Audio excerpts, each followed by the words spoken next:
আসসালামু আলাইকুম। আপনারা দেখছেন বার্ডস লাভার্স চ্যানেল। আমি মোহাম্মদ ইমন। আজকে চলে আসলাম আমরা নতুন একটি ভিডিও নিয়ে।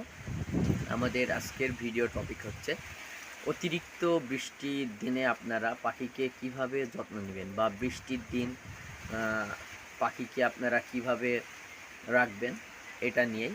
আপনারা জানেন বাংলাদেশ সহ বিভিন্ন জেলা এবং ইন্ডিয়াতেও যে বর্তমান বৃষ্টিপাত বা যে ঝড়টা এসেছে, এটার নাম হচ্ছে এমাল।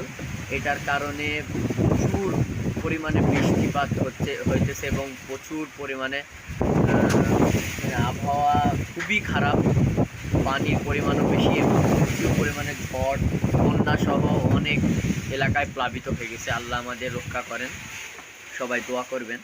কিন্তু আমাদের পালন করা যে সকল পশু আছে, পাখি থেকে শুরু করে সকল পশুর ক্ষেত্রে আমি বলবো আপনারা অবশ্যই খেয়াল রাখবেন পাখিগুলোর জন্য, যাতে করে এই অতিরিক্ত ঝড়ের ভিতরে কষ্ট না পায়। আপনারা এই যে দেখুন কী পরিমাণ ঝড় হচ্ছে, আমি আপনাদের দেখানোর চেষ্টা করি।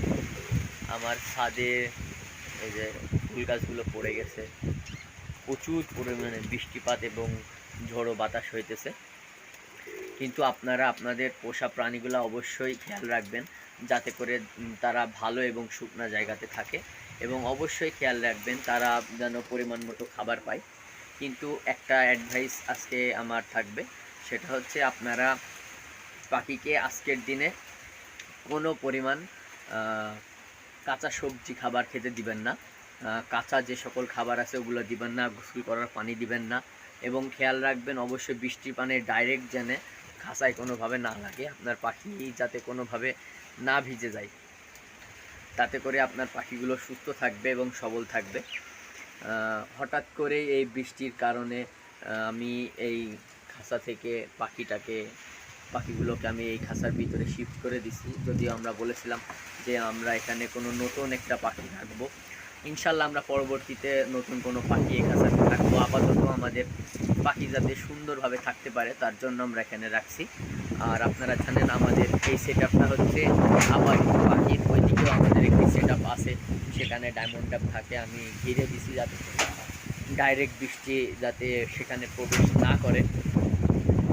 আপনারা সকলে দোয়া করবেন, আল্লাহ জানে এই কঠিন আবহাওয়া থেকে আমাদের সকলকে মুক্তি দান করেন। আপনারা সকলেই জানেন বাংলাদেশ সহ অনেক জায়গাতেই এই বৃষ্টিপাত হইতেছে, এবং এর আগে প্রচুর গরম ছিল, যার কারণে আমরা মানুষ এবং পশু পাখি সকলেই খুব বিভ্রান্তির ভিতরে ছিলাম। আলহামদুলিল্লাহ সেখান থেকে আমরা মুক্তি পেয়েছি, কিন্তু বন্যা এবং অতিরিক্ত বৃষ্টির কারণে আমাদের অনেক সমস্যায় হচ্ছে। এখান থেকেও আমরা আল্লাহ চাইলে আমাদের মুক্তি দিবেন। আপনাদের পশু পাখিগুলোকে আমি যেভাবে বললাম ওইভাবে আপনারা খেয়াল রাখবেন, অবশ্যই তাদের যেন কোনো রকম কষ্ট না হয়। আর ডাইরেক্ট বাতাস থেকে যদি বাঁচানোর কোনো অপশন থাকে, মানে আপনার খাঁচাতে ডিরেক্ট যে বাতাসটা ওটা আটকানোর যদি কোনো সম্ভব থাকে অবশ্যই আটকাবেন, কারণ এই ঠান্ডা বাতাস যদি পাখির গায়ে অতিরিক্ত লাগে সেক্ষেত্রে ঠান্ডা লাগার সম্ভাবনা আছে, এবং ঠান্ডা লাগলে পাখি অনেক ক্ষতি হয়। আর যদি ঠান্ডা লেগেই যায়, ঠান্ডা লেগে গেলে কী করবেন এই নিয়ে আমার ভিডিও অলরেডি চ্যানেলে দেওয়া আছে, আপনারা ডিসক্রিপশন বক্স থেকে আমি দিয়ে রাখবো, দেখে নিতে পারবেন।